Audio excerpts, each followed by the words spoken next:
All right. Oh, ooh, I'm not recording. Uh-oh, neither am I. Let me fix that. Okay. All right. Well, we're live as we press record. If you're joining us, thank you for your patience. We are a couple minutes late getting started tonight. It's Um, been one of those days for us. But yeah, enough of that. Welcome to the Podcast Editors Mastermind, the show for the business side of podcast editing, where we focus on things other than just the mechanics of editing. My name is Brian Ensminger. You can find me at toptieraudio.com. And my co-host with me is I'm Carrie Caulfield Eric. You can find me at yayapodcasting.com. Daniel was not able to join us tonight. If you're interested in finding him, you'll find him at Daniel at rothmedia.audio or at rothmedia.audio. Tonight, we're going to talk about an interesting topic, at least for me. It's something that we talked about in one of our private meetings, and Carrie said, hey, we should probably bring this to the fore. And this is the idea of differentiated service levels and differentiated pricing, and maybe some of the mindset stuff that goes on in there. Carrie, do you want to share maybe a little bit around where your head was when we were talking about this and why you thought this would be good to bring to the group? Well, Brian, what exactly did I say to you? No, it's been a long day, guys, editing and stuff. Yeah, I think that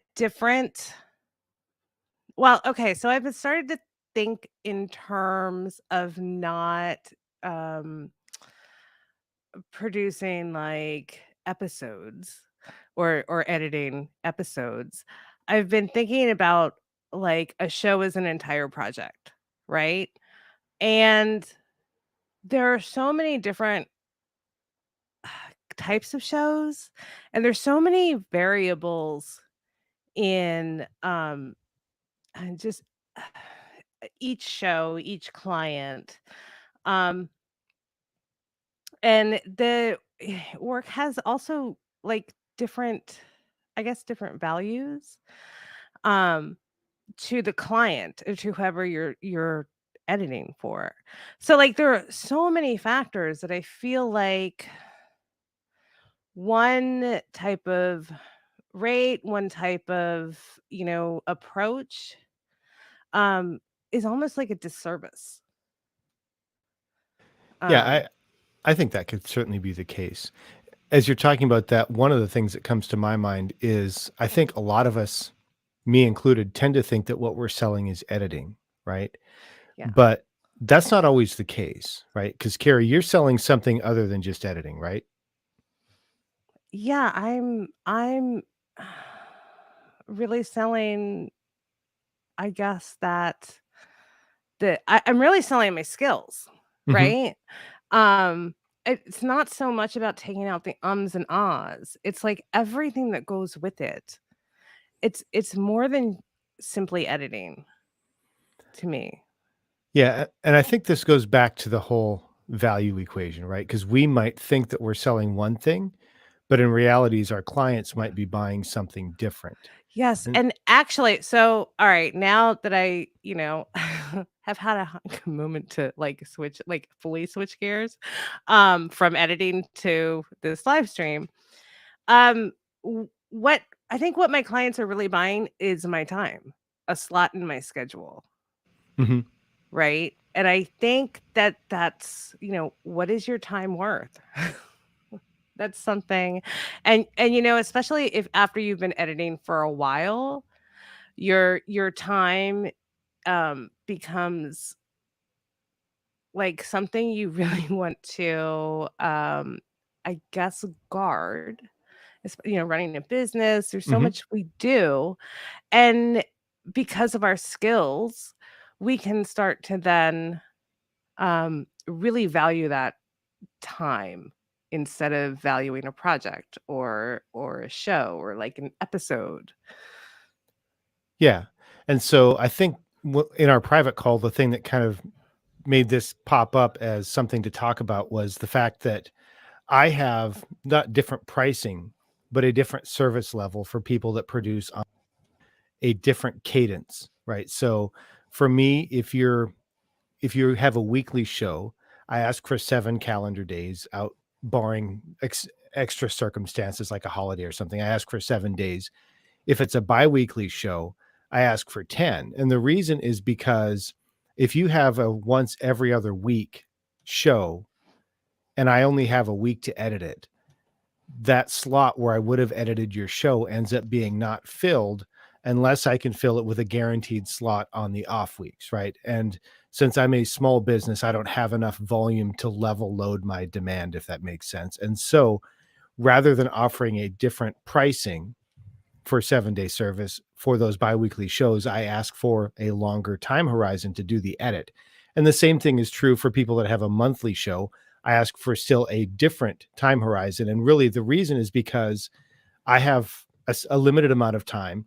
And the contractors that I have working for me that do some of my work, they also have to balance potentially multiple clients because I'm probably not their only client, right? I'm not hiring employees that only work for me. And so I have to be aware that they have to fit that into their schedule. And so I have to allow them enough time to make that work for them as well. And so I've made that shift. And I've found a couple people that push back on it, but for the most part, they're like, "Oh yeah, I totally get it. You're giving me a good rate, and the reason you can do that is because if I'm producing every other week, you ask essentially for a week and a half to do the edit so that you can fit it in around your other stuff." And it's been a non-issue, but I think that was something you hadn't thought about before. Yeah, I really hadn't. I was thinking, and I just now, I'm like, I think about it in terms of my time, but that does make sense to me even in the time reference, right? Because when you're working with somebody less, obviously it's um,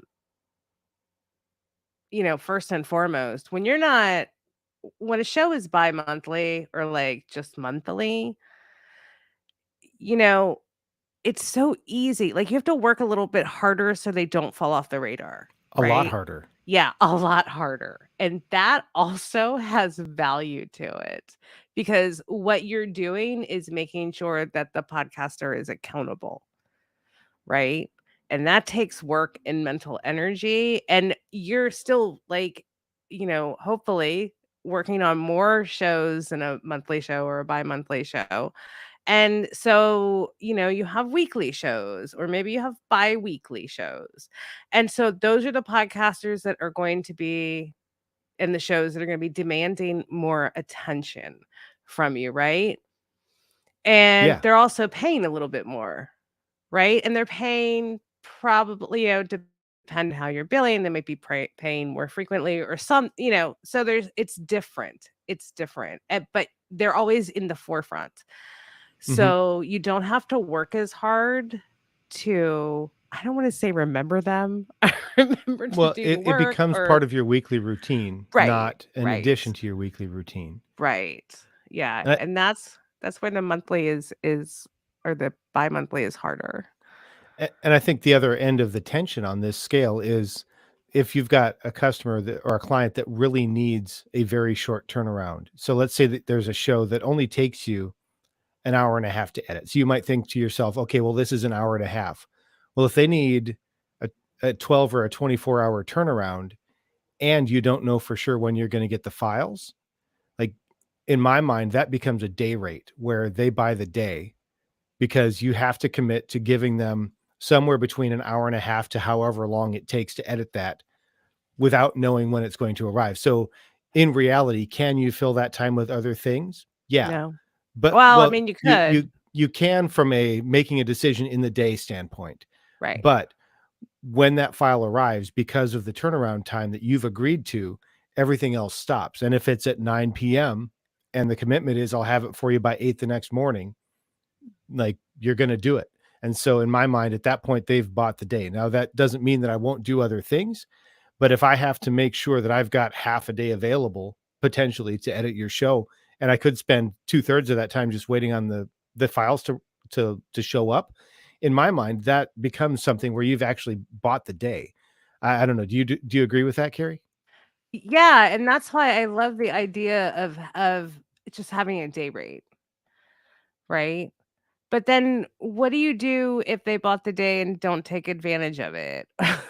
Y- Essentially. I mean, not like not take advantage of it, but Right. the other thing is, so when they're not doing this work frequently, um then they forget, Yeah. right?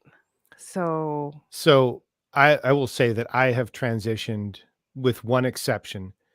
Everybody is on a monthly paid in advance plan. My once a month clients, my twice a month clients, my every week clients, everybody except for one where I do some subcontracting is prepaid. And if they don't use it, it doesn't roll over. Now, I'm not super hard nosed about it, but essentially, like, unfortunately, I have one client who's paid for the month and or paid for last month and only had one episode. And right. it is what it is. And it concerns me that he might stop producing the show. But at the same time, every week I have reserved a certain amount of time in my calendar to put his show together. And so the fact that it doesn't show up doesn't mean that I didn't reserve the time for him. Did I use it for other things? Yeah, absolutely. But if his show had shown up, I would have used it for that. And it's not reasonable to allow that kind of fluctuation, especially in what I would call a very low volume business like ours, where you're talking at most maybe, and I can't get anywhere near this, but at most maybe 15 to 20 episodes a week for a one editor or maybe a really small shop. You can't absorb that kind of fluctuation. That's my take. No, I agree with you. I hear 15 episodes a week and I get heart palpitations. But yeah, so when I do a lot more than just simple or not, I don't want to call it simple, but then just like the traditional Right. interview editing, right? So these projects are so complicated sometimes and can take, 3 days to do one episode. And I have to have things scheduled in order to meet these deadlines and it's not um simply a matter of like working with an independent creator who has some flexibility. Like if iHeart says we need this episode to release on this day and that schedule is locked in, Hmm. like it has to release on that date. There's no way, like you can't go to iHeart and be like, no, it didn't work out. We got to Right. push it back. I mean, and I certainly can't do that. Um, so I'm not in charge of that decision. So that time then becomes more um, important to be filled correctly in my day to day Yeah. because I have this schedule. It has to be maintained. And I would, when we talk about, getting podcasters to be professional and be accountable and consistent, I think really this this is kind of this is really part of that conversation, right? Because whether they're editing for themselves or you're doing the editing for them, if they treat this like an actual production, then like a totally legit, like kinda like, if they wanna feel like they're, aspiring to be like these other bigger podcasts, well, this is how you do it. You lock in those days, you lock in those deadlines, right? Which is hard. Um, but when you're at the point where you are paying for your editing, that's when the podcaster mentality needs to kind of flip in line with this. Did I just Uh, no, no, I think so. I'm just kind of trying to think where do we go from that? Because I think that definitely there's a relationship between the the duration and the variability of the production and how consistent it is and the timing, all of that kind of stuff. I'm wondering though, are there other things that we need to think about more in this way, right? As we start to think of ourselves not just as a freelancer or as a small business owner, but as a business owner, even if the only person we manage is ourselves, how do we start to think about managing our time and structuring our client relationships in a way that work for us? Because at least in my world, it doesn't work to just say, 7 days lead time or whatever that lead time is, period, right? Because there's a tension between the client's need to deliver on, like, if there's an agreed publication date and they want to keep that, of course we want to try and honor that, but at the same time, you know, we can't just be jumping through hoops. And I'm Right. still not sold on the idea of a late fee, right? So, but there's No. some tension there.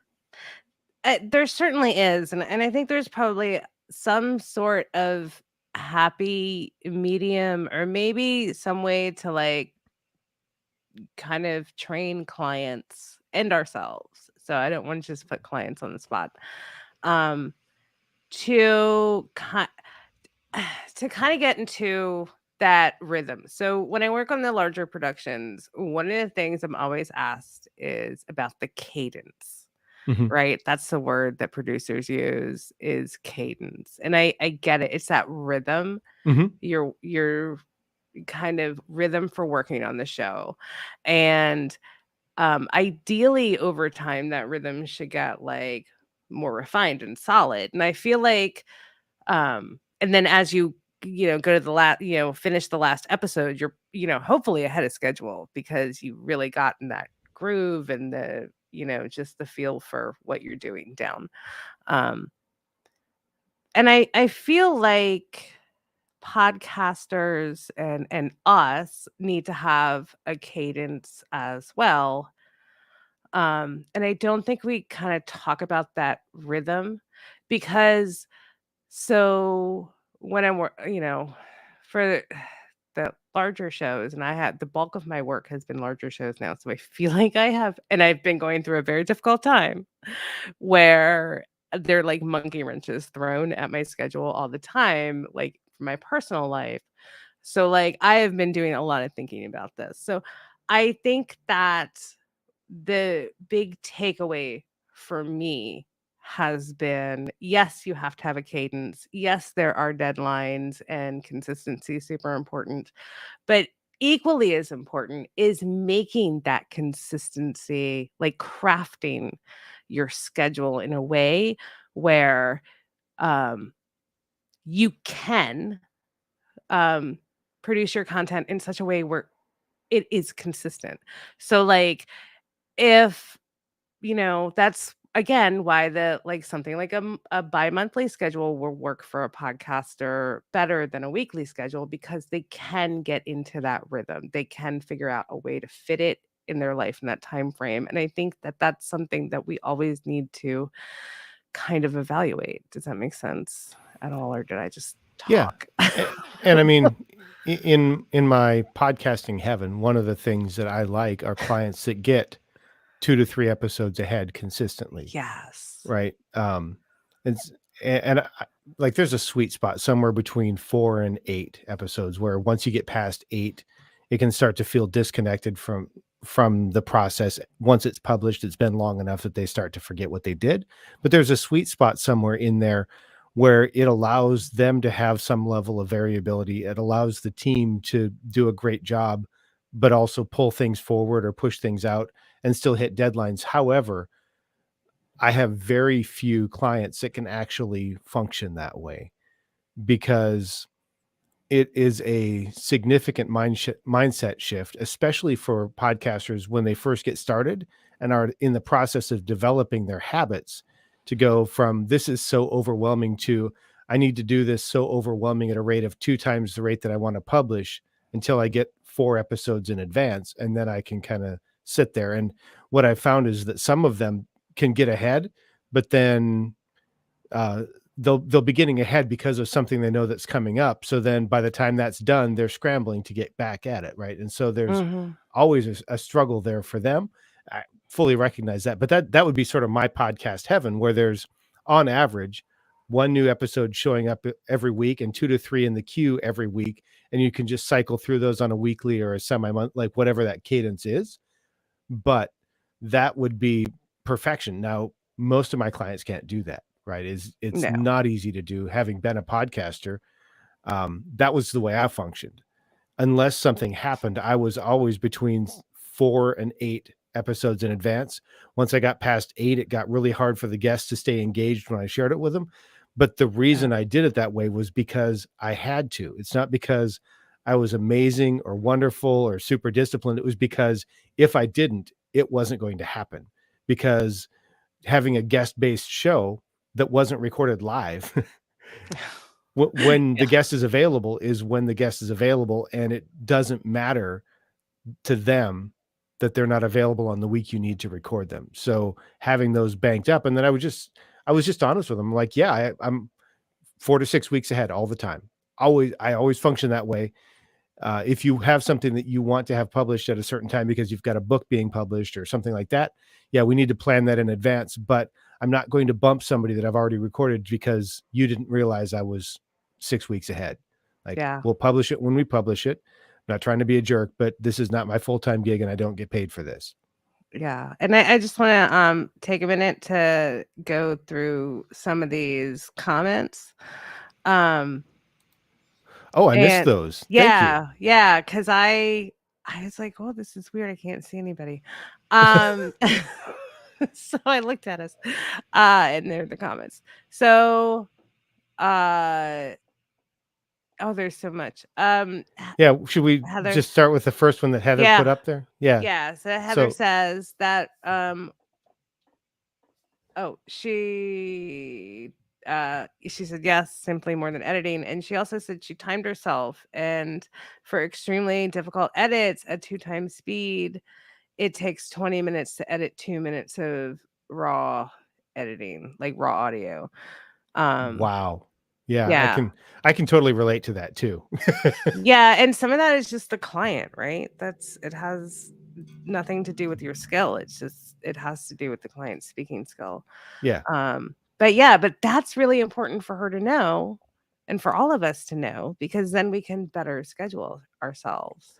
Yeah. Um, Yeah, so let's pause on that one for just a second because I do have a couple of clients where they typically do monologues, and I know that if I get an interview from them, it's going to take 2 times the amount of time that an interview would normally take me, mhm. because when they get a guest on the show, they start to get flustered, which means the guest starts to get confused and flustered. So a guest who's maybe already not comfortable on mic is now flustered because the host is asking questions that are confusing because the host is trying to think on the fly where normally they work from an outline, right? Well, I think that so I have a situation where I had a client switch from interviews to solo, and then her husband said, "Oh, you should do more interviews." And I was immediately like, "Oh, don't tell her that." Mhm. And that's because I knew she would come back completely out of practice. All those skills that we had worked on for like 2 years were going to be out the window because she hadn't practiced them in like 9 months. So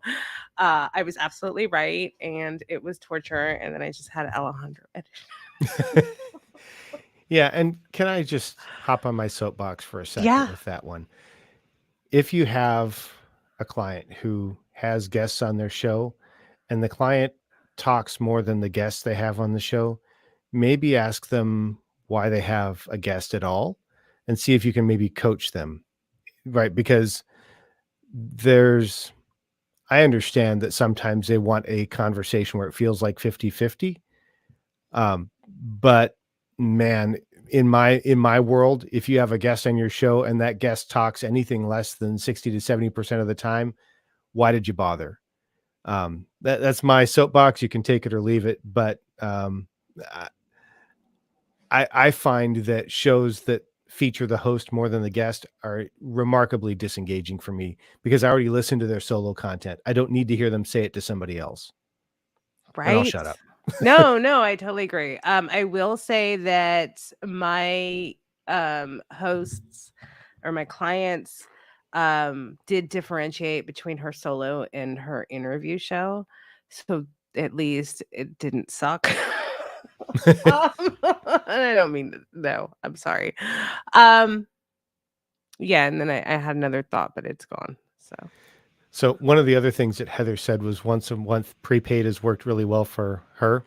One price for a set number of raw episodes and only a handful of clients. That way everybody gets the time they deserve. Yeah. Um, that for me, I've it can feel like you're punishing the clients that commit to more than they can deliver on. At the same time, I got to the point where I could not deal with the variability that per episode pricing was allowing, and that's Mhm. really why I made the change. So now the only time I do per episode is if somebody is kind of like if it's somebody who's it's like a one-off service. I mean, I have Sure. so I do like the audio repair that an editor can't do for a show, or it's too difficult for her, she can't figure it out. For the Good Life project, which I've taught her, which backfired because she was paying me. But so now she's paying me less because I gave her a lesson on how to do stuff. Um she took my RX course. Um, yeah, but that's sporadic. So I bill it as it comes in, right? I don't mind it. It's a different for me, it's a change of pace. It's I'm not listening to people talk. I'm listening to sounds and frequency and fixing stuff. So that's just like a fun diversion that I get paid for. And I don't mind that. And then I have a contract with a marketing agency, and it's a corporate client, and they're not real consistent, mostly because the legal team, it takes so long to set. So I don't even like I just do, whatever, 1 or 2 episodes at a time for them, and I charge them like per episode. Fortunately, the compensation's nice, so it's not that much of a pain in the ass.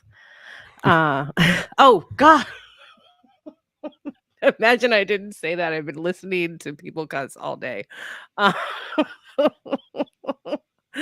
uh, yeah, so and in terms of pricing, like, I don't even like prepaid anymore, really. Not in the traditional sense. What I really am now, making my clients do, whether they are, um, like, kinda media, or they're, independent creators, is I have been doing project pricing. Look, if you're going to work with me, you're going to do a season, Sure. right? You are going to batch those episodes. We are going to pay for half of the editing up front for, like, if you want to do 6 episodes, if you want to do 22 episodes, right? You're going to pay for half up front. And then when the season's done, you give me the other half. And that tends to be motivating for people when they're doing, like, Mhm. 20 episodes. That has worked out really well for me. And it's worked out really well for my clients, right? They tend to now think in seasons and complete seasons, and now they're a little bit more consistent, or they're a lot more consistent, actually, I would say, because now it's not an indefinite run, and maybe that's the problem. And I've been thinking about this for a long Mhm. time, but is it a problem that podcasts go on for like 500 episodes? And so when you get to a certain episode, you're like, "Oh god, this is never gonna end." Yeah. And it's not like I hate my show thought. It's a the work is exhausting thought, or like there are other things I would kind of want to focus on, but I still have to put out the show, right? Yeah. And I think there are challenges on both sides, right? So if I think about producing a season, even if it's not got a story arc, there's a there's a different level of intentionality and focus that goes into producing 10 to 20 episodes around a consistent set of topics if we're thinking about a topic-based show rather than a storytelling show, right? And so it takes more planning to make that happen. However, when there's a light at the end of the tunnel, so there's a trade-off, right? I'm in the middle of one of those right now, and when I was producing my first show, I did a couple sections where I didn't do a season, but I maybe did 6 or 8 episodes around a specific topic. That show was almost entirely interview based, so it was around finding the guest to cover that topic, and I will say that doing that work and putting off the things that don't fit in that topic can also be exhausting. So I think there are some trade-offs there. Yeah, and I think it's really about making it work. And so there are 2 comments that kinda make me, um we can, give us something and think about.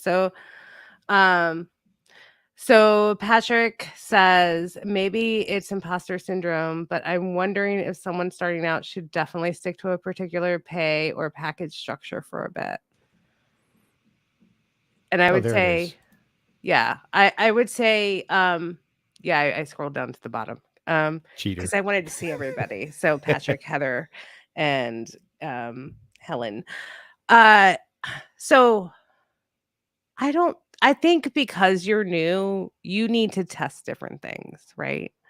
And I know I tested a lot of different like pricing structures and package structures before I figured out what worked for me. And Patrick, um, it took me like 5 years to get here. So 5 years of testing to figure stuff out. Um, so I would try something for a little while and find things that, things I liked about it. I kept those things I didn't like about it. I got rid of them. So that would be my answer.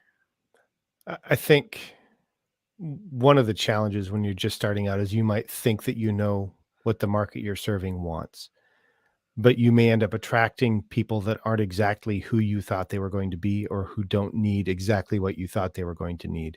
And so, especially when you're just starting out, it's okay to have packages, but you need to have some level of flexibility as well to allow them to specify things. That doesn't mean you have to do it, right? Just so if they really want somebody to create 4K video for them and you don't do video, don't feel like you have to pick that up just because the first person you talked to said, "Hey, I would like to do video." Yeah, and don't think that that means you need to then go out and find a contractor to do that Mhm. service for you and like white label it, and or whatever situation. Don't think you need to actually offer that at all, right? You can just say I don't do that. And then the other thing as it relates to pricing, and this is something that Carrie and I have talked about several times. When I wasn't sure where my pricing needed to sit, and I'm still not 100% there, what I did was I set my pricing, and then when somebody agreed to that price, I increased it by a certain percentage for the next person. And then the same thing and the same thing until I got to the place where I was getting, and I never really got to quite that 50% um, no rate. Like if you're offering a price and 50% of the time people say that it's good and 50% of the time people say it's too high, then it's probably about as far as you can push. That's like playing the whole standard deviation curve. I never quite got there. What I got was a lot of yeses, and then eventually I got to a lot of nos all at the same time. I was like, okay, I think I've reached what the markets can support for right now. And if that's not enough, then you need to think about either the suite of services that you're offering or the clients that you're attracting. And a great example of that would be there are some markets that even if they want a professional editor, will never be able to afford or never be able to justify the cost of an editor. I'm not saying they can't afford it, but their show will never justify it. So if you think about the three drunk guys in the basement talking about nothing for 3 hours, their show will likely never make money. And so because of that, there's a low probability that they're going to be able to invest at the level that you would need. However, the CEO of a Fortune 500 company who's wanting to establish a personal brand may fit a completely different category. I'm going to stop there because I think you've got something to say, Carrie. Ah, no, I was gonna make it probably not appropriate joke about Oh the no. three drunk guys in the basement. I work on that show. What are the 3-hour episodes? No, I'm kidding. I'm kidding. Well, I just felt like I didn't want to interrupt you. I do want to just kind of address Patrick's other comment or question, which was why I don't like prepaid. Oh, And and Patrick, I think so I kind of like it, right? Um I don't want to deal with even monthly. Like I like project pricing. I like pricing by the season. Um and and I guess it's like half prepaid because what they're really doing is putting a deposit down on the work, just like you would pay a contractor, like, you know, building an addition onto your house. So you get half of the money up front, and then you get the rest of the money when the work's completed. And I feel like everybody is a little bit more invested in that. And then the other thing that I found is the faster you can finish that season, the more money you make because it takes you less time. Like, cuz the time between, and I usually do like 3 months if it's a project. So my goal is always 3 months because that's enough time for me to turn something around. It's enough time or then it's short enough time to like kind of still be making a decent amount of money. And that's why I like that. And then I'm sending 2 invoices, and I'm not sending like 12 invoices, right? For 12 months, which is like what some Yeah. people's seasons would be. Or I'm not sending like, so then I'm like, I have more time to focus on the work, right? Because invoice 1 set up, invoice 2 set up. There are no guesses. I can automatically schedule an email with Google, whatever. It's so simple for me. For me. Yeah, For me. and I would say that I don't think that you're opposed to prepaid pricing. I think that No. you're opposed to the concept of open-ended recurring monthly Yes. billing. Yeah. Yeah. And I don't like things not to have kind of like an ideal end date, like an end date, right? Um, That seems like a change from when we first talked a couple of years ago. Probably. I've changed a lot. Yeah, you Uh, grow, just that yeah. stuff happens. Yeah. um, yeah, I just don't wanna deal with it. And then, like with some clients, you can set it up for direct deposit too. So then you're not Mhm. even using you're not paying merchant fees, right? Um, and so these are the reasons why I have really fallen in love with like kind of project based pricing. So, Carrie, we've got one for you. This is from Amber. Any suggestions on pricing for narrative style? There's usually a lot more legwork in Oh yeah. pre and post, scripting, story arcing, all of that stuff. How do you take those skills into account? I got nothing. It's all you, girl. Okay. So I don't know what exactly the post production looks like, but I'll certainly I'll address the because there are a lot of variables in post, and they're kind of variables in the development process. But I would definitely say that you need to be charging for writing or for the story development, right? The storyboarding, right? That's a process that takes time, and then the writing, right? And in that writing, you need to also account for rewrites. Um, because that is definitely part of the process.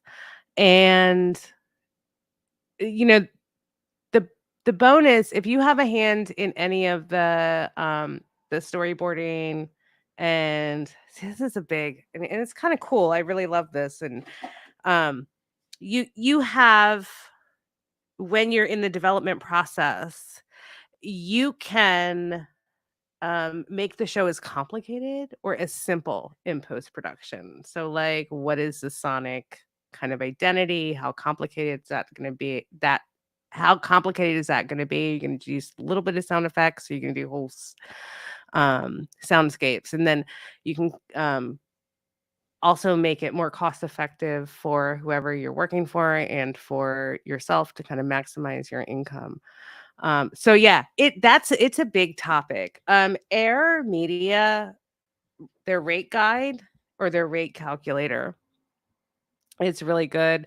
I will do 2 day rates. So I will do a day rate as an editor and um, a day rate as a producer, right? Because that front end, that crafting the narrative is really a producer role. And so they get charged 2 day rates. And that's um eh, that's, I think, that's per episode. So like assuming, and it is possible, like these things can be done um in a day. Essentially, you can sit down and write a script in a day. The producer rate would be more expensive because there's also research and fact checking. I don't know exactly what you think, but there's a lot that goes into that. That's why the producer role is more expensive. Um, but then I do a day rate per episode, and then I add a little bit more on top of that because projects run long, and I don't ever wanna get stuck in a place again. It happened once, never again, where a 3-month project went over 6 months. Um, Mm. and that hurt. That really hurt, and that was at the beginning of or no, that was actually not too long ago, and probably the reason why I'm working like crazy now. I think the thing that I would suggest, and this isn't specific to somebody doing narrative style, but if you have an understanding of the scope of work, is it possible for you to develop sort of a menu of services with your internal costs? Now, this isn't something that you would share, but something that you can use to create a quote where you can understand how you value your time or the parts that you need to purchase or might need to purchase, what those would cost. Um, this is something that an agency would most certainly have. They would never share it, but they know the cost of doing a thing to them, and they know what the market supports in terms of a price. And so they use those kinds of things to make sure that their margins work when they're developing a bid. Now, do they do they mess with them to make sure that they can win a bid? Yeah, they probably do. But if you have that, then you can at least start that. I developed one for myself recently. I don't do the narrative style stuff, but I'll have people that'll come to me and say, "Hey, what would you charge for something like this?" And so as long as I understand the scope of work, in the matter of maybe a minute and a half, I can come up with an estimate that's reasonably accurate, that has my margins already built in. So whether I'm hiring out a portion of the work or whether I'm doing it all myself, it really doesn't matter, because the price is the price, and it's built in such a way that if I need to hire the work out, it's providing enough money to pay the contractors. And if I don't need to hire it out, it's still protecting that margin. Does that make sense? Oh, absolutely. That's like the math version of what I said. Uh, The no, nerd version.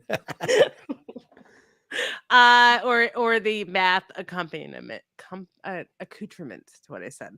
Um, yeah, absolutely. I think that you should always know, or find out how much different things are going to take you. Now there are variables, and every show is a little bit different.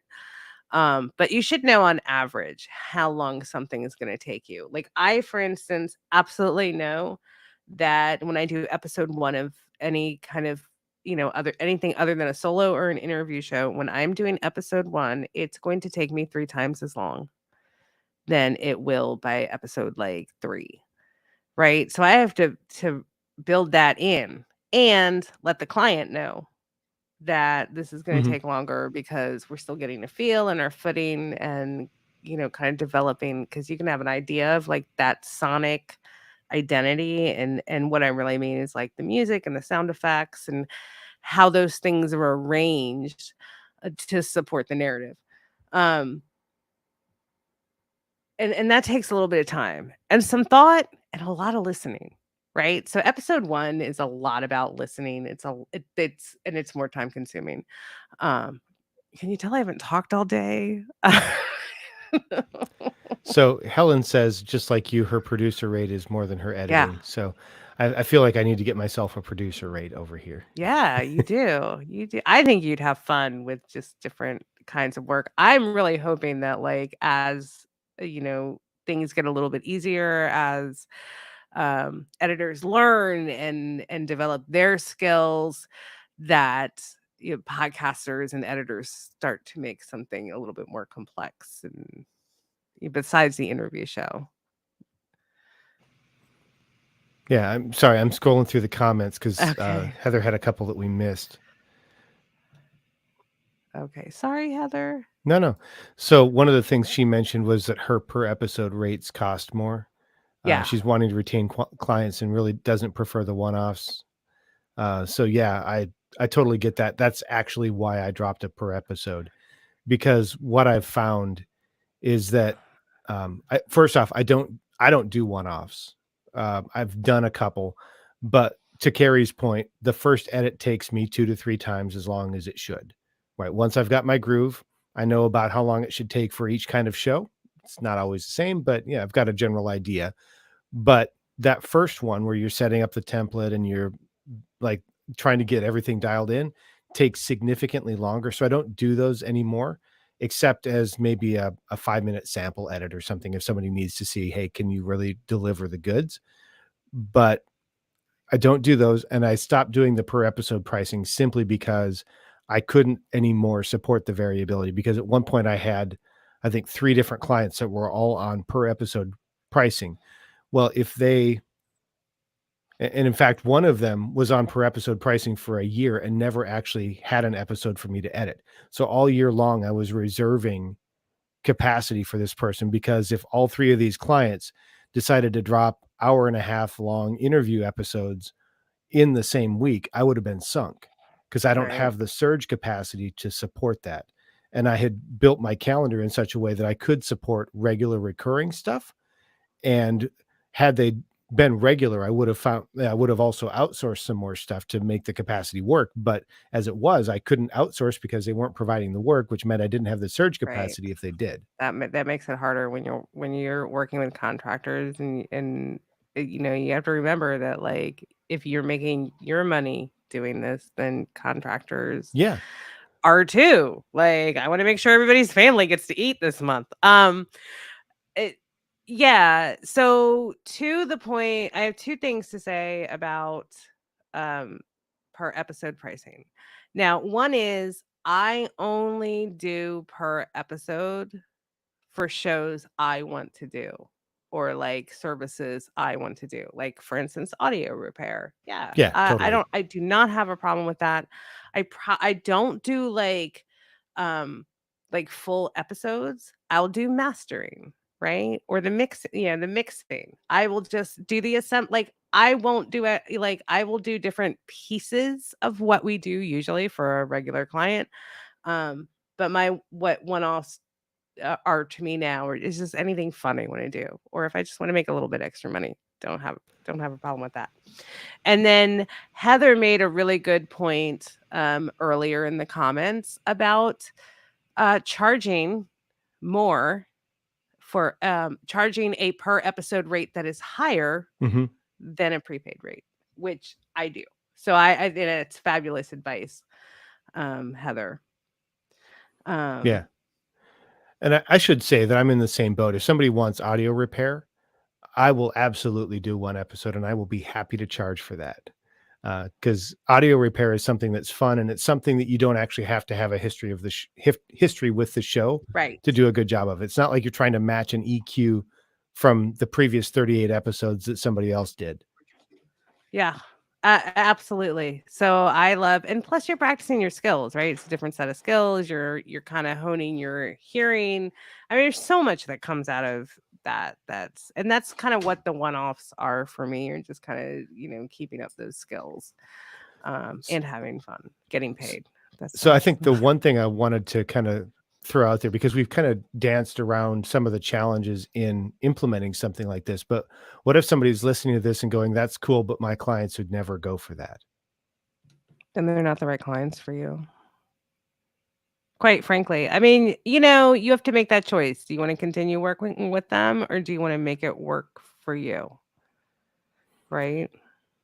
Yeah, and I would say that if you haven't had that conversation, your clients may be open to a differentiated service level, more open to it than you think, right? So Yeah. maybe they're not the clients that can get up to 4 episodes in the queue, but maybe they are the clients that can get an extra 3 days into their production calendar, right? So could they get 1 episode ahead? So if they're recording on Monday for publication the following Monday, I'm just making that one up, could they record on Thursday or Friday the week prior, right? Could they get half a week ahead? Because those extra days can make a huge difference. Uh, And y you're right, and you don't know till you ask, right? The yeah. worst they can say is no. The extra worst thing that it could happen is they're like, "No, I don't I quit you." Um, but I will also say that you also have an opportunity to teach them, or to be like, well, you know what? If this is something you want to do, if you want to work with me in this way, I'll be happy to like run a batch recording session. Like, let's get together on a Saturday and, get your guests, and we'll just do like 3 interviews back to back. and I'll record it. I will record the files locally on Zoom or whatever app you happen to use. Um, and take care. And then all you need to do is show up, be curious and entertaining, and then go, you know, do something else. Yeah, and there's the added benefit that if you're on the call, there's a higher probability that you'll get a better recording and a more focused host. Yeah. And you're building that relationship, right? Yeah. And you're kind of setting you have the opportunity to like show a podcaster or a client what happens when somebody is in control of the session, because you also get a better response from the guests too, and they enjoy it more. And Mhm. then you can say, well, that was a courtesy, and thank you so much, that's really great, now we're ahead, awesome. If you would like to continue this, here's my rate for recording. Right. And you should have that in your menu of services so that if somebody wants that, you already know what it's gonna cost. Yeah. Oh my gosh. Which one? So There's like 3 more. I know you guys are so That's asking great. such good good I think we should hit questions. Helen's first. She wanted to know, Yeah. if what you prefer is series rather than p by episode. Yes. Yes. And Helen's in New Zealand, so it's not Yeah. seasons, it's series. Uh Yeah. B um how about Patrick? So, possible future topic, what do you like most about your work? I think we could probably touch on that now. We've got a couple minutes left. What do you like most?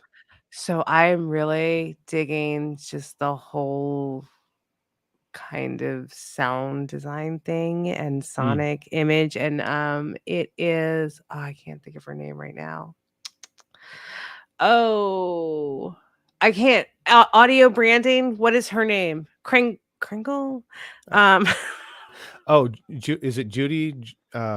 yes. I can't remember her Yes. first name. Yeah. As Yes, yes, yes, I can yes. see the cover art.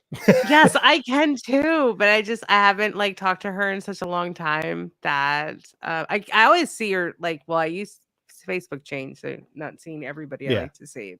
So, her concept of like, she brought this concept to my attention, the sonic branding, Mhm. just being really thoughtful and intentional with sound is something I'm really digging. And now I'm like deconstructing like music mixes in my head. It's weird. Nice. Yeah, I absolutely love it, and see how they're like panning things and using a plugins and stuff. It's cool. So that I'm really digging the artistry and kind of a little bit the science. S Um, so as I answer, those of you that have joined us live, I'd like for you to also answer, what do you most about this work? And if you're listening later to the podcast, we'll have a link in the episode notes so you can leave comments, because we'd love to hear from you. What is it that you love about this work? My favorite part is taking something that sounds pretty good and making it really tight and really sound great. It's probably sounds a little bit cliche, but I really enjoy taking something where it sounded okay. It wasn't terrible. It was good. Maybe there were a few things that needed to be cleaned up from an audio repair standpoint, but it wasn't total garbage. And making it sound really, really good, really, really tight, really present and in your face, but not like not like slap you in the face, but like there, and you can hear it when you're driving down the road. Everybody sounds consistent. There's like just it. I don't know how to say it, but that's what I like doing. And I would say I probably get to do that about 25% of the time. And the rest of the time, I try to take it from kind of okay to pretty good. But that's what I really enjoy. It's like, yeah, it is. yeah, it's like Is it like where you're like, "Hey," to your wife, "Come over here. Listen to this." it's like it's like tiramisu. When you get Yeah. done, you're just Oh, like, "Oh, that was so good." yeah. I'm so proud that I had a little tiny bit to do in this, and it's not even so much that I'm proud that I was the one, but, like, by the time I'm done, I'm like, "Ooh, this sounds good." Like, this Yeah. makes my ears happy. That's what I Yeah. like. Yeah. Yeah. And other people I think in those moments, like, those are the episodes that other people really give feedback on. Like, it's weird. Like, when you have that level of pride, I notice that, like, listeners will give feedback, Yeah. right? And that part is awesome. I really do. I enjoy all of that. I mean, I get this is why we do what we do, Yeah. right? Um, Helen says that she loves the variation in topics, the content editing part of the edit, taking the interview and putting it together to make it sound good. Yeah. yeah. I wish I could do that. I it's fun. It's like a putting a puzzle together. Yeah. It's great. Oh, Patrick Keller, is that your podcast, the Big Seance podcast? Um, I'm not seeing because that one. I don't know where I feel like Okay. I think it's all the way at the bottom, but Helen asked about his podcast. So Yeah. I will definitely be checking that out, Patrick, because Helen will too, because we both love paranormal podcasts. Yeah, and Um, Patrick is wondering if he's got the right niche for his podcast in terms of making money. I don't know that I could answer that one. yeah. I would say that typically, in fact, some new research came out just recently that a surprisingly low number of podcasters make money from their podcast. A lot of people who make money in podcasting make money because of their podcast, Yes. not from their Yes. podcast. So just kind of bear that in mind. Yeah, and Patrick, I will say this, it's certainly not impossible. I worked with Homespun Haints. I love those ladies. To help them get sponsors and kind of figure out a way to, monetize and build their audience, and gave them some ideas of like fun stuff they could sell themselves, that they could do themselves. Like, I think for paranormal podcasts, events events is where it's at. Because I would go, right? I would pay you money. I would pay you money to go to some kind of like haunted theme event, whether it's a virtual or online. Like, if you just want to like tell ghost stories all night, I'm there, right? So yes. So see me after class, and we can talk about some Yeah. more. I think we probably need to draw this to a close. Oh yeah. Great stuff. We definitely. Yeah. I apologize for missing the comments for so long because the show is so much better when we're hearing from you, as you can tell Yeah. by the by how this Yeah. flowed. Yeah. Because I don't Carrie, know. All right, I go do need ahead. you to pick a number from 1 to 5 because we have to do the Poddex question of the day once I get it 4. on camera. 1, 2, 3, 4. What's something that you like that most people don't? So for those joining us in the chat, you can share something that you like that most people don't. If you're listening later, got that link in the show notes for your conversation. Carrie, since you picked number 4 and I don't have an answer yet, I'm going to let you answer. What's something you like that most people don't? So I like really bad movies. I'm not gonna lie. I do. I love me a bad movie, and I especially love a bad disaster movie. And I'm a huge fan of the Sci-Fi Channel's movies. I really am. I don't care how bad or formulaic it is, or how terrible the acting is. Like, I am down. So, uh, yeah, one thing that I like that I suspect a lot of people don't is symphonies. I love a good symphony, something from the late 17th, early to the early 19th century. Uh, I don't get to listen to a lot of them, but man, especially, yeah, it's like Shostakovich or not Shostakovich, Brahms. Some of the Brahms stuff is just, oh, it's like when I was talking about that episode that just kind of sings. That's what that is Yeah, to me. yeah, But yeah, that's what I like. I don't see any comments from other people that like things that nobody else likes. Maybe they're afraid to admit to it. I don't know. yeah. Well, I will tell you, Brian, that when I was like in high school and then in college, I like all my friends were music people, right? Mm. But they were like classically trained music people. That those kind of So the nerds, so yeah, yeah. So we would have Saturday or Sunday mornings eating chocolate covered coffee beans and listening to an entire symphony or opera.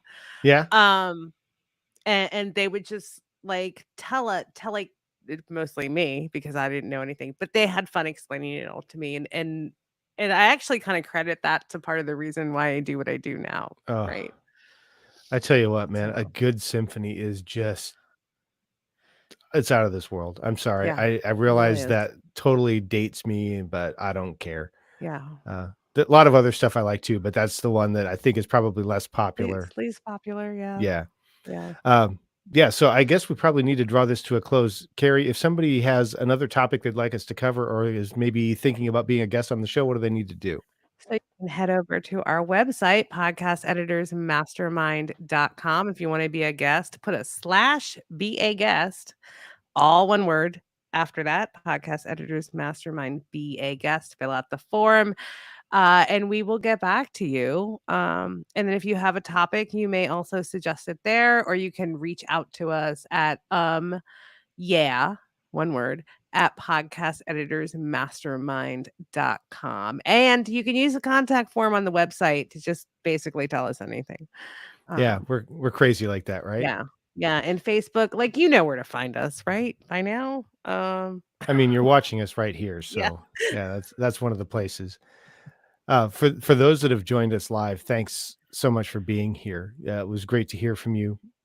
I feel like I should say something smart, but I don't really have anything other than we would love to hear from you. Comments, suggestions, limericks, Yeah. emails, all that stuff is good. We love that kind of Except stuff. for hate mail or criticism. We Yeah, don't we'll like send that that. to Daniel. Yeah. Yeah, thank you, Patrick and Helen and Amber and Heather for just showing up with such great um comments and questions. It's really fabulous. And with that, I'm Brian Etzminger. You can find me at toptieraudio.com or on the socials at Top Tier Audio. And you are. Um I'm Carrie Caulfield. Eric. Sorry. Wow, it's late. I know. I let me try that again. Sorry, Alejandro.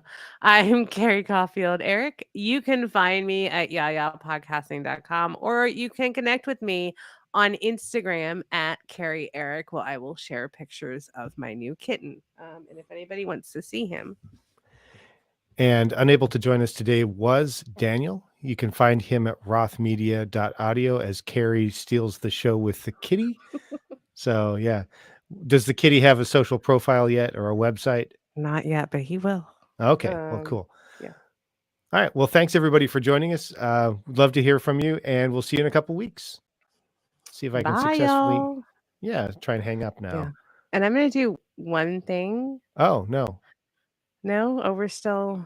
I'm still talking. I can shut it off when you're ready. Oh, like we're still live?